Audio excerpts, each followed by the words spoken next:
हाँ हाँ, इधर आइए। सरकार का मेन आदमी पकड़ाया है। हमको उससे काम मतलब है, बोलने तो दीजिएगा। आप बैठ आप बैठ नहीं ना, आप बैठ ना ना ना, आप बैठ जाइए। पटेल साहब बोलते थे ना, खड़ा होने से बोलने का प्रेरणा मिलता है, बैठ जाएगा तो प्रेरणा नहीं मिलेगा। डायरेक्ट इम्पैक्ट ज़्यादा अच्छा है।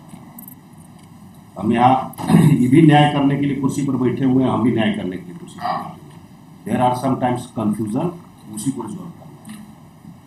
So far as justice to the people of Jharkhand, हम लोग के संविधान में एक फ्रेज है, वी द पीपुल,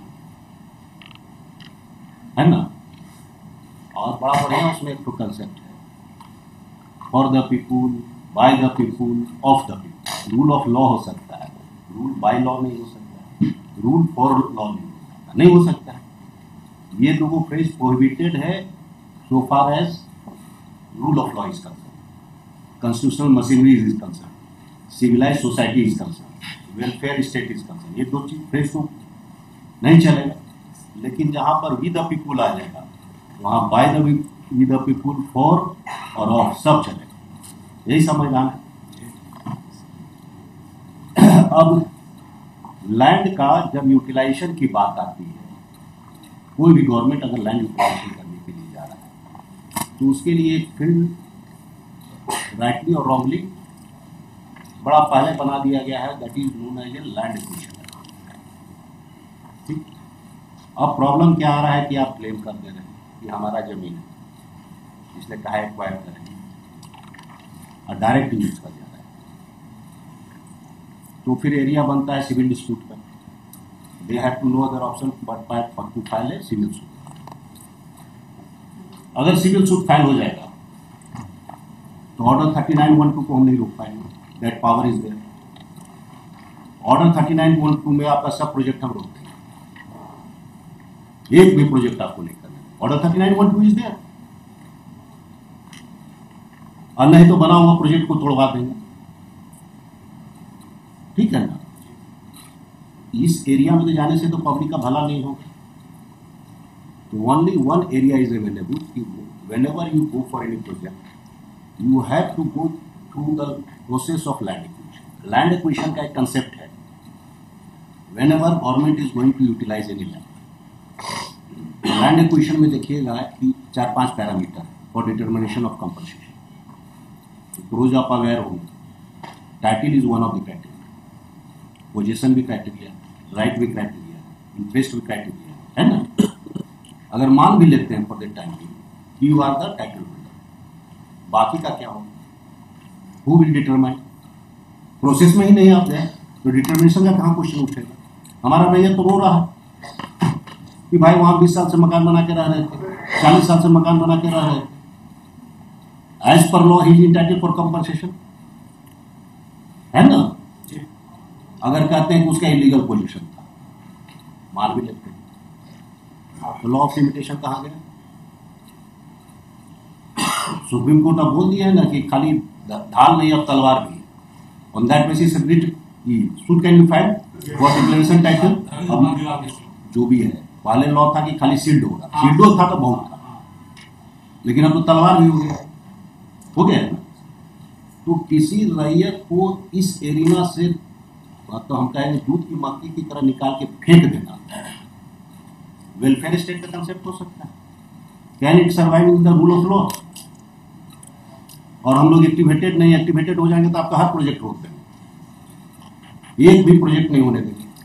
नहीं हो सकता, क्योंकि unless certain dispute resolve civil suit में भेजेंगे, सिविल सूट जब तक डिसाइड नहीं होगा आपका रोक देंगे काम। रोड के बीच में एक तो मकान खड़ा कर देंगे, सकिएगा।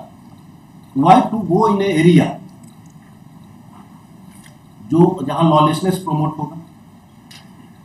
लॉलेसनेस प्रमोट करने के लिए आप नहीं ना बैठे हुए हैं, you are suppose to be promote the civilise society, और सारा लॉ है for upliftment of the society, citizen का लाइफ बेहतर करने के लिए। हिस्ट्री पहले होता था, राजस्थान में होता था, आप भी पढ़ोगे, आप तो ज़्यादा पढ़ोगे हिस्ट्री में, कि पहले राजकोष लूट के पैसा से भरा जाता था, राजकोष में पैसा कम गया तो बगल के स्टेट में सब चढ़ाई कर दो, इन्हें से लूट लो, उन्हें से लूट लो, और राजा का खजाना बढ़ा दो। वेलफेयर स्टेट में गवर्नमेंट ऑफ इंडिया का जो का फंड होता है, क्या कहते हैं, कौन फंड, कंसोलिडेटेड फंड, उसमें एक भी रुपया लूट का नहीं जा सकता। तो कंसेप्ट है purity has to be maintain. बाकी वहां का लूट का पैसा भर दीजिएगा, और भी जनता से लूट के नहीं ना भर सकते हैं, कि भर सकते हैं। That is the difference between the earlier raja का कंसेप्ट और वेलफेयर स्टेट का कंसेप्ट, कॉन्स्टिट्यूशनल कंसेप्ट और earlier concept of the state, वो डिफरेंस है। वो अब यहाँ जैसे पर्टिकुलर केस में आते हैं, एक पीस ऑफ लैंड जिस पर आपने पावर हाउस बनाना था, आपने ट्रांसफर कर दिया, पावर हाउस बना। अब सवाल उठता है इस एरिया में, गवर्नमेंट रिकॉर्ड की हम बात करते हैं, जो कि आप लोग बीपीएलडी में बहुत चला रहे हैं, जेपीएलडी में। गवर्नमेंट रिकॉर्ड में कम से कम 3-4 रिकॉर्ड तो मेंटेन करते हैं एक जमीन पर। एक हो गया सर्वे आपका, जो कि अब ओपन कोर्ट में बोलवाते हैं तो बोल देते हैं कि सर्वे में बहुत सारा प्रॉब्लम है। ये आप एडमिनिस्ट्रेटिव साइड में भी जान रहे हैं कि there are so many defect has been crept in, या wrong information has been crept in the survey. आप ऑफिशियली नहीं बोलेगा, नहीं तो आजकल बोलना ही पड़ेगा, आपको कभी भी सर्वे करवा देंगे या इंक्वायरी करवा देंगे। This is admitted to being the power holder. हम भी हैं, आप भी हैं, इतना तो हम लोग जान रहे हैं। हम लोग जनता के लिए बैठे हुए, किसी और के लिए। खैर जो भी है मान लेते हैं सही।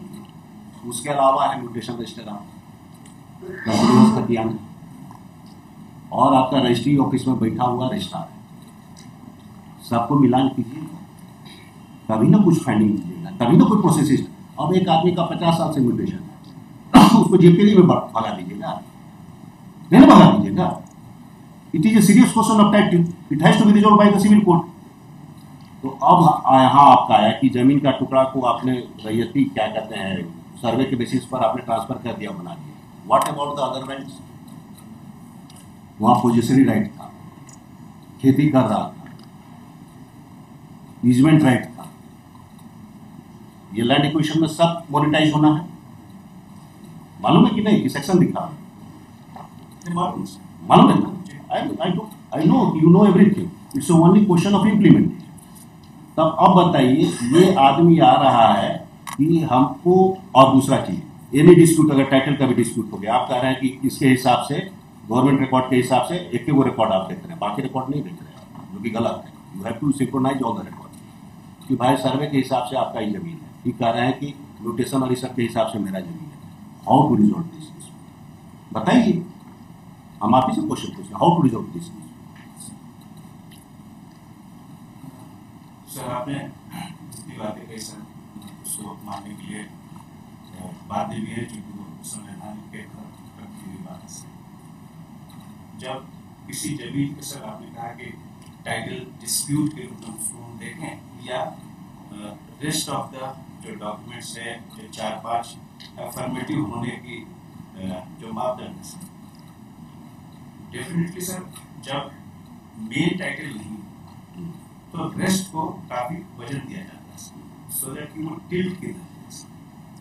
किसी केस में सर अगर tilt towards the land holder और द क्लेमेंट है, तो हम लोग को मानना चाहिए, उसको देना चाहिए। लेकिन अगर ये टिल्ट सर अदरवाइज है, वैसी परिस्थिति में सर से मांग, who will decide what is the forum?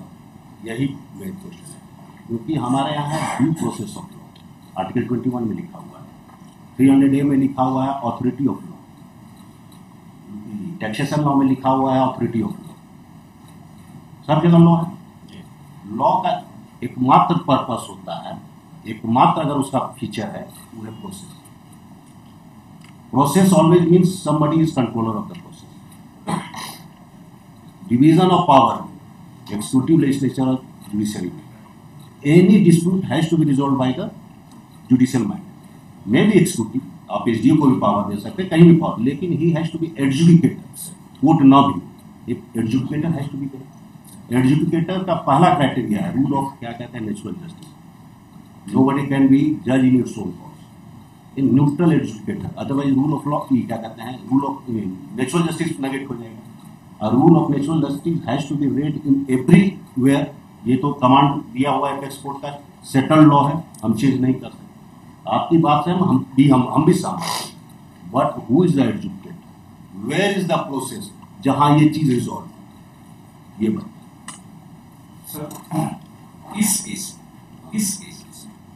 क्योंकि सभी केसेस में अलग-अलग क्राइटेरिया है, 3 इधर है, 1 इधर है, 2 उधर है, 2 1 इधर, बट इस केस में जो हम लोगों ने भी देखा सर, फेवर ज्यादा सर स्टेट ज्यादा है, लेकिन कुछ तो है सर, काफी ज्यादा है सर, कुछ भी ज्यादा है। उनकी तरफ जो है उनकी तरफ जो है वो डाउटफुल है सर, कम 10% डाउटफुल, ये मान लेते हैं। ये तो who will decide, यही तो हम पूछ रहे हैं। हम आपकी बात से 100% सहमत, हम आपकी बात से 100% सहमत हैं। There are two difference here, writ petition can be filed और writ petition can be dismissed, दोनों में hell of the difference. File कर सकते तो फाइल हो, डिसमिसल चाहिए तो डिसमिसल हो, लेकिन फोरम तो होगा।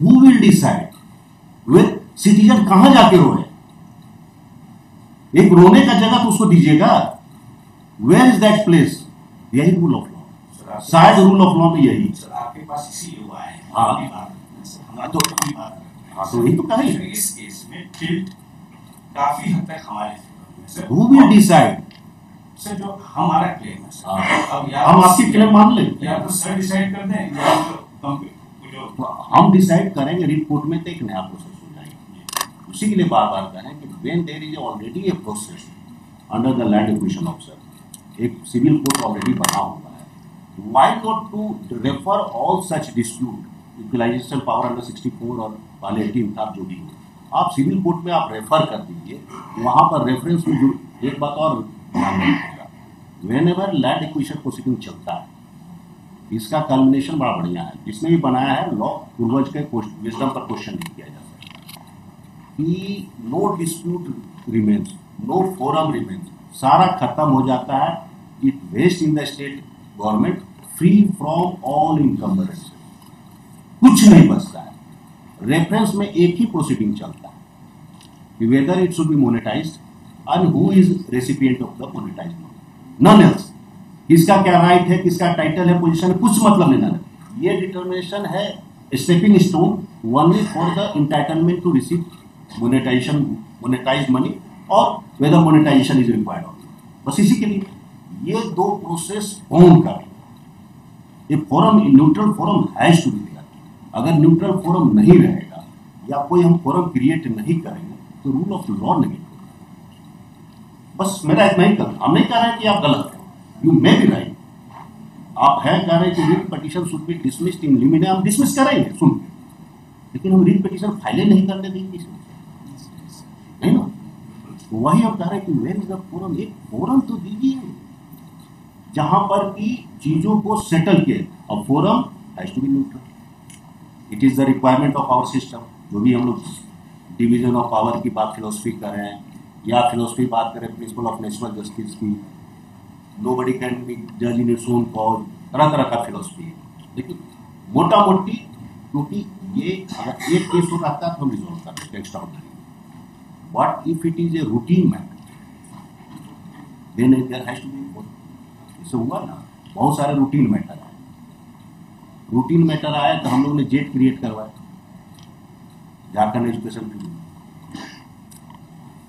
अगर दो चारों केस रहता तो हम भी रिजॉल्व कर देंगे, रीट कोर्ट में रिजॉल्व कर देंगे, हमको कोई प्रॉब्लम नहीं, किसी भी कोर्ट में, लेकिन रूटीन तो नहीं ना चलेगा। तो फंडामेंटल राइट का है, जो भी आएगा हम इंटरटेन करेंगे, लेकिन ये रूटीन जब हो रहा है डेली अफेयर्स में 24/7 का कंसेप्ट है, there has to be forum, और फोरम ऑलरेडी लॉ प्रोवाइड की, why not to utilize that forum. हम नहीं कर रहे पैसा आप दे दीजिए, डिस्प्यूट तो दीजिए, let the dispute should be resolve.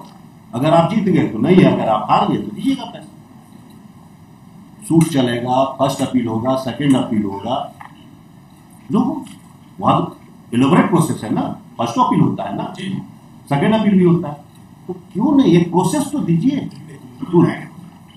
तो नहीं पोजीशन में जाइएगा, तो नहीं एक्विजिशन में जाइएगा, वही तो बोल रहे हैं बार बार। सेक्शन 80 का रेफरेंस तो हम तो जान रहे हैं, तो इसी बोल रहे हैं। या तो दूसरा उपाय है सूट।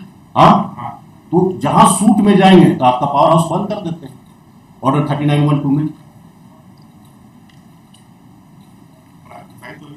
प्राइमा फेसी का क्या कंसेप्ट है? चल रहा है तो चलते हुए बंद कर देंगे, कोई मतलब नहीं है।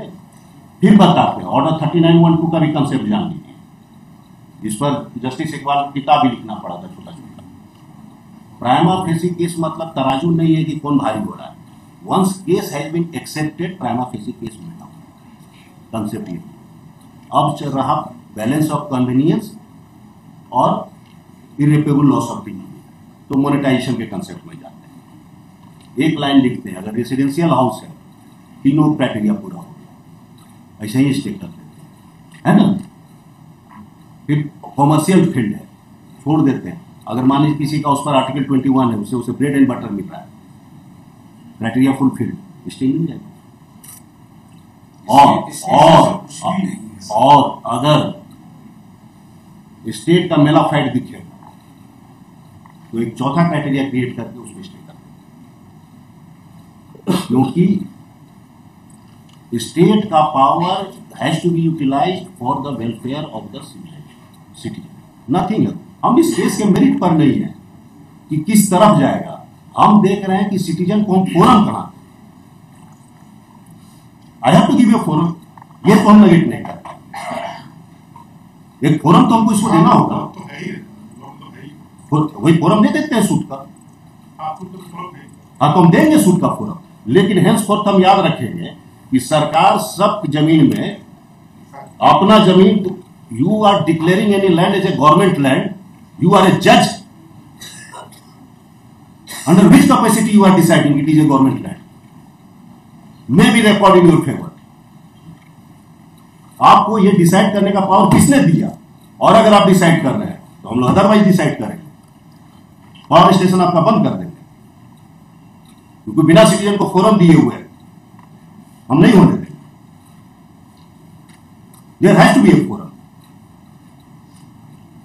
और non controversial forum, no problem वाला फोरम खाली वही हो सकता है लैंड एक्विजिशन, क्योंकि वहां स्टे का कंसेप्ट नहीं है। There can't be any stay, whether it is a monetize, whether it should be monetize और नॉट, खाली यही इश्यू चलता है। लेकिन सिविल सूट में, इस केस में नहीं भी आपको मान लीजिए पिटिशनर को नहीं भी रिव्यू, दूसरा केस में सिविल सूट में उसको स्टे मिलेगा, हम यही लिखेंगे लॉ में, it will be circulated in the court below, कि जहां इस तरह का डिस्प्यूट आता है आपको प्रायोरिटी बेसिस पर सुनना है, ऑर्डर 3912 का पिटिशन डिसाइड करना है, उसका अपील आएगा हमारे पास, वो भी देख लेंगे। Your project will be in trouble, entire project will be in trouble. आप डेलिबरेटली डिस्प्यूट के एरिया में जाना चाहते हैं, your entire project will be in dispute. हम लोग किसी केस में डेलिबरेटली नहीं जाना चाहते, वही तो बोल रहे हैं, वो एरिया ही ऐसा है, सूट का ऐसा एरिया है जहां पर पावर है। लैंड एक्विजिशन में किसी के पास पावर नहीं है टू स्टॉप द प्रोजेक्ट, वहां खाली इतने रहेगा कि पैसा मिलेगा कि नहीं। Can there be second alternative? आप बताइए। और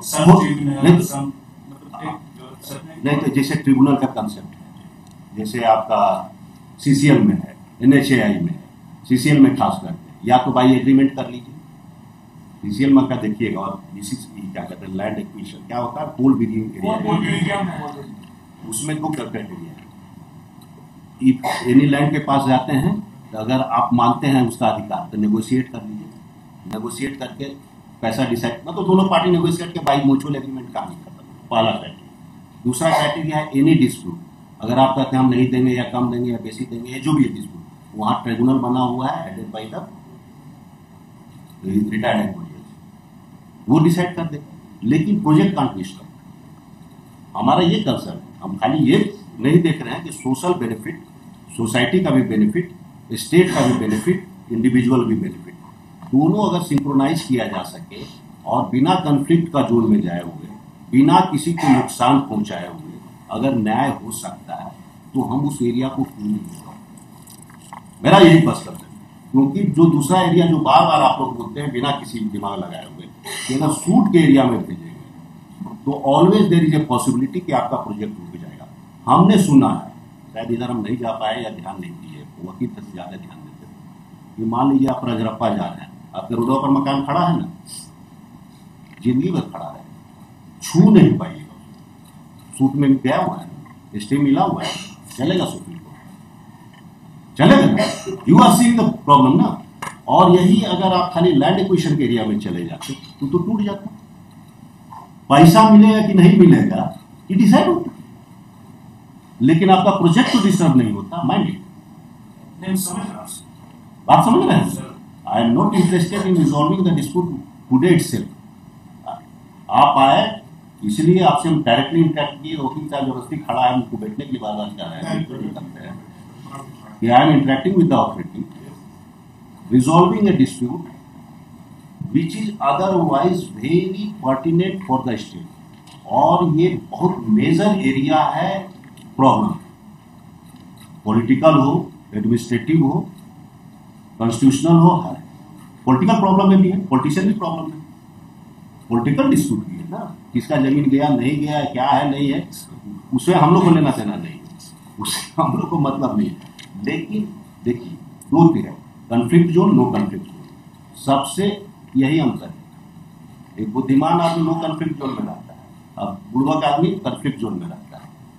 तो हम काहे कन्फ्लिक्ट जोन में रहे? हम नो कन्फ्लिक्ट जोन में क्यों नहीं रहे? स्टेट का भी भला हो, सिस्टम का भी भला हो, स्मूथ चले सिस्टम। ग्रीस लगाने से अगर गाड़ी भी स्मूथ चल रहा है, क्या ना ग्रीस लगाएंगे भाई? क्या पे पे चेचे का आवाज करवाते रहेंगे?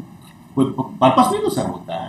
वो आपके सामने एग्जाम्पल है, सूट में भेजिएगा तो रोड पर आपका मकान खड़ा रहेगा, क्योंकि यहाँ वकील साहब थोड़ा कम एक्टिवेटेड है और एक्टिवेट कर रहे हैं कि जैसा ही प्रोजेक्ट शुरू हो जाके सूट फाइल कर दो, ऑर्डर 3912 का स्टे ले लो, नहीं होगा स्टे वहां तो हम स्टे करने के लिए हम स्टे कर देंगे, क्योंकि मकान टूट रहा है, स्टे करना ही करना है। ऑर्डर 3912 का हर क्राइटेरिया फुलफिल हो रहा है as per law, as per justice, हमको तो स्टे करना ही पड़ेगा। That is the mandate of the law. ऐसा नहीं कि हम गलत ऑर्डर करेंगे, that is the mandate of, नहीं करेंगे तो गलत काम करेंगे। लेकिन अगर उस एरिया को आप छोड़ दीजिए, एक्विजिशन के प्रोसेस में आ गए, उस एरिया में आ गए, वही नहीं करें तो उसका जमीन मान लीजिए कि भाई कोई डिस्प्यूट उठा रहा, सीधा सीधे रेफर कर दिए, अब मकान तो टूटने करेगा, आपका प्रोजेक्ट तो नहीं रुकेगा। डिस्प्यूट फाइनली रिजॉल्व होगा कि इसको पैसा मिलना है कि नहीं मिलना है, होगा नहीं। सूट चलता है भाई, टाइटल डिसाइड होगा सेम वे जो कि अदरवाइज सिविल सूट में डिसाइड होगा, वो एग्जैक्टली वही सिविल सूट उठ के वहां चला जाता है। अंतर सिर्फ इतना ही है कि वहां ऑर्डर 3912 है, यहां ऑर्डर 3912 नहीं है। तो ऑर्डर 3912 के इलाका में आप क्यों जाना चाह रहे हैं?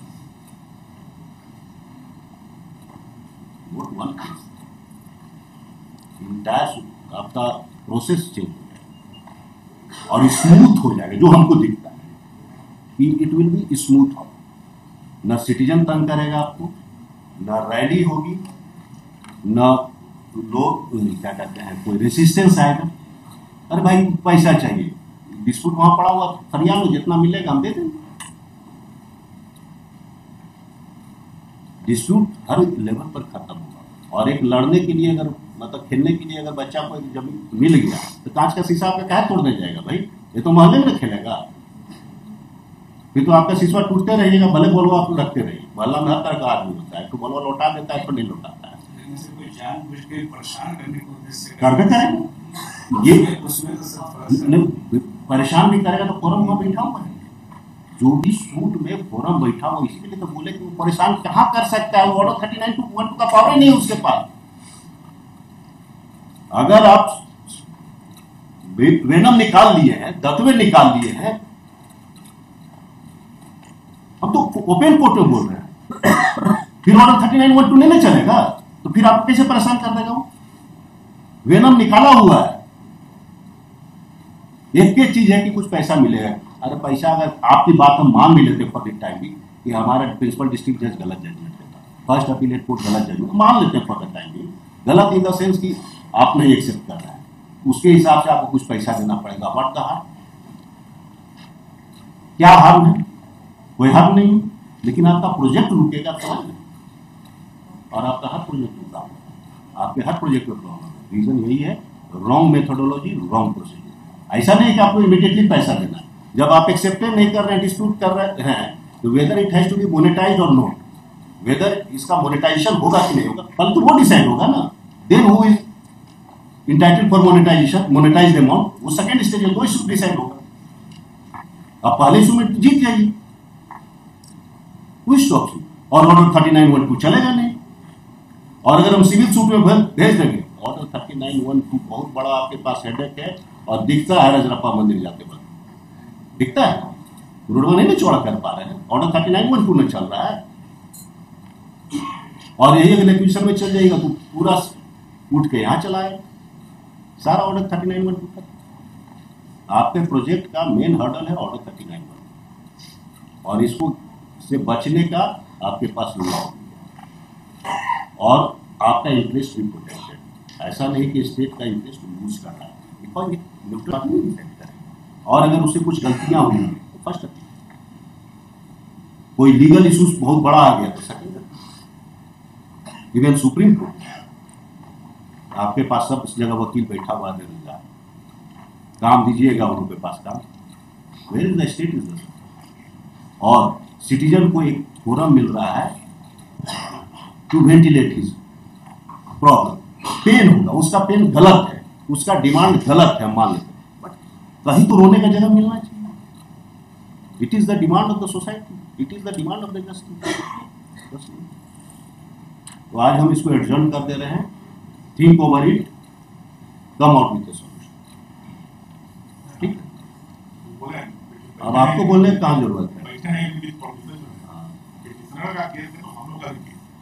हम कहाँ कर रहे हैं? हम मेरिट पर सुन ही नहीं रहे, हम मेरिट पर सुन ही नहीं रहे। हमको फोरम से मतलब है। हम भी चाहते हैं कि ऐसा फोरम हमको ही मिले, या हम भी अपना रह सके। वही तो है, before accepting any liability. Accept liability कहाँ एक्सेप्ट हो रहा है? बस यही बोल रहे हैं। अब तो वही तो लैंड एक्विजिशन में लायबिलिटी कहाँ एक्सेप्ट होता है? Whatever is coming from my Lord, I am also Lord. आप वही कीजिए ना, कि हमको भी चाहिए फोरम। ऐसा नहीं कि हमारा जमीन अगर जो है स्टेट का, हम ऐसा नहीं कि अब कोई आगे क्या करता है, बैंक डेट से तहसील कटवा लिया पिछला जो है 50 साल का, आप ही का ऑफिसर काटता है, उससे भी उससे मतलब नहीं है। तो ये चीज सूट में ही डिसाइड होगा। नहीं, वो एक अलग चीज है, एक अलग चीज है। डोंट यू, आप एक मिनट, ये वो फोरम नहीं है अभी रिजॉल्व करने का कि गलत हुआ है सही हुआ है। I am not on the record that it is wrongly created और right, I am not on the matter. हम तो अभी कह रहे हैं कि दो फोरम है अवेलेबल, दो फोरम, या तो सूट या तो लैंड एक्विजिशन का रेफरेंस। सूट में ऑर्डर 3912, ये केस थोड़ा है, आप एक केस नहीं कर रहे हैं। एक अनुरोध, हाँ सर, आपने जो कहा इस केस को खत्म कर दिया था सर, और आप इसी ऑर्डर करते थे कि एक्सप्लोर करने के लिए तो स्टेट के लिए सब एक डायरेक्शन भी हो जाता है, एक डायरेक्टिव प्रिंसिपल भी हो जाता सर, और हम इस पर किसी के लिए तो हम कोई हड़बड़ी में नहीं रहते हैं। आज आपको एक आइडिया दिए, let this sitting should be, आप थिंक ओवर कर लीजिए, कोई भी चीज़ को थिंक ओवर कर लीजिए।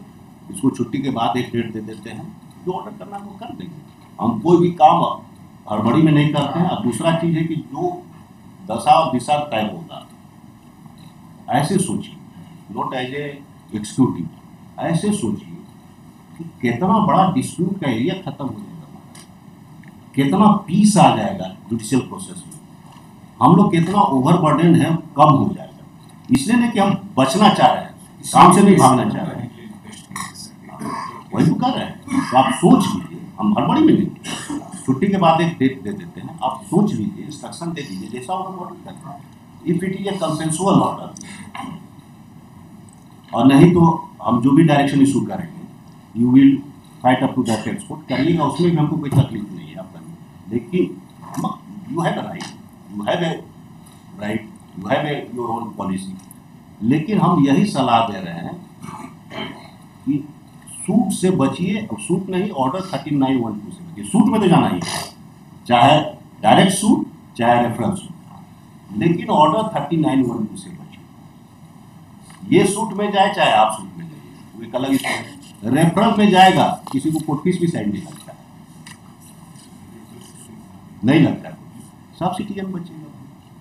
कहा है सिटीजन को सूट में भेजिएगा, बड़ी पैसा देना पड़ता है, आप भी जाइएगा तो आपको भी पैसा देना पड़ेगा। रेफरल कोर्ट में जाएगा, काम वही होगा, काम वही होगा, शूटिंग चलेगा, एविडेंस दिया जाएगा, सारा चीज। कहा है पैसा फंसना, आप लाइबिलिटी एक्सेप्ट नहीं कर रहे हैं तो पैसा कहाँ फंसा? फ्यूचर लाइबिलिटी हो सकता है। नहीं सर, फ्यूचर में हम नहीं है, डिसाइड हो जाए। मान लीजिए सर, आप कह रहे हैं कि नो मोनेटाइजेशन इज रिक्वायर्ड, हम पहला डिस्प्यूट कर रहे हैं, no monetization is required, correct. वो कहते हैं मोनेटाइजेशन इज रिक्वायर्ड, यही डिस्प्यूट। तो जब मोनेटाइजेशन रिक्वायर्ड है कि नहीं है, जब तक ये फाइंडिंग नहीं आएगा, मोनेटाइजेशन कहाँ होगा? बात समझ रहे हैं ना? हम हर स्टेप पर बता रहे हैं, think over the problems, practical problems, क्योंकि थ्योरी में बहुत चीज अच्छा लगता है, प्रैक्टिस में गड़बड़ हो जाता है। I want a procedure to be, देखिएगा उसमें भी है, procedure established by law, phrase है ना, एस्टेब्लिश्ड बड़ा बढ़िया, इस पर जजमेंट कम मिलेगा। एस्टेब्लिश्ड किसी भी चीज को, प्रोसेस को, या किसी भी चीज को एस्टेब्लिश्ड होने में सदियों लगता है।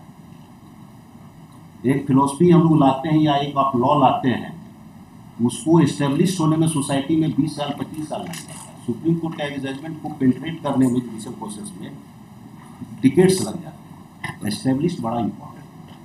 तो एक आपका एस्टेब्लिश प्रोसीजर, उसको भी डिस्टर्ब करना है, एक नया प्रोसीजर एस्टेब्लिश करना है, वो भी एक चीज़ है। तो एस्टेब्लिश वर्ड को भी ध्यान में रखना है। और अगर हम सही प्रोसीजर एस्टेब्लिश करते हैं तो एक होता है ना, अब तो कहानी खत्म, अब तो नेक्स्ट जनरेशन को कुछ देके जाना है, चाहे हवा हो, चाहे पानी हो, चाहे सिस्टम हो। आप तो अपना काम किए और 2-4 साल करना है, उसके बाद तो नेक्स्ट जनरेशन को जुआ हैंड ओवर कर देना है, तो कुछ अच्छा चीज़ देके जाए। वो हम कहाँ कह रहे हैं कि अच्छा नहीं किया, हम लोग जो बेहतर और कर सकते हैं अगर हमारे पास आ रहा है, क्यों नहीं बेहतर देते हैं? चाहे वो हवा हो, चाहे पानी हो, चाहे लीगल सिस्टम हो, चाहे एजुकेशनल सिस्टम हो, बस हम इसी पर है। I am not against this petitioner और अदर। हमारे सामने देखिए एक और है, high court just being high court जज बीइंग कॉन्स्टिट्यूशनल कोर्ट, हमको एक केस से मतलब नहीं है। Most of the time we are the trend से। अगर हम इंडिविजुअल केसेस पर चले जाएंगे तो सिविल कोर्ट की तरह बर्बाद हो जाएंगे। हम लोग तो 2% 1% केस लेते हैं, हमारा 1% केस सुप्रीम कोर्ट है, because we are only on the trend set. एक ऐसा ट्रेंड सेट हो जहाँ कम डिस्प्यूट हो, चीजें स्मूथ हो, बस। और हर आदमी को न्याय मिले, हर आदमी को अपना ग्रीवांस वेंटिलेट करें, क्योंकि आप you are not in conflict with the citizen, आप हो भी नहीं सकते, आप है भी नहीं, है ही नहीं, आप भी नहीं, हम भी नहीं। और ना आपका और हमारा कन्फ्लिक्ट हो सकता है, डिफरेंस ऑफ ओपिनियन हो सकता है, कन्फ्लिक्ट नहीं हो सकता। वेकेशन के बाद pursuance of order so and so is perfect for further argument put up, एक डेट दे दीजिएगा छुट्टी के बाद, personal appearance of so and so, ठीक है ना? आप इस पर विचार कर लीजिए, सोच लीजिए।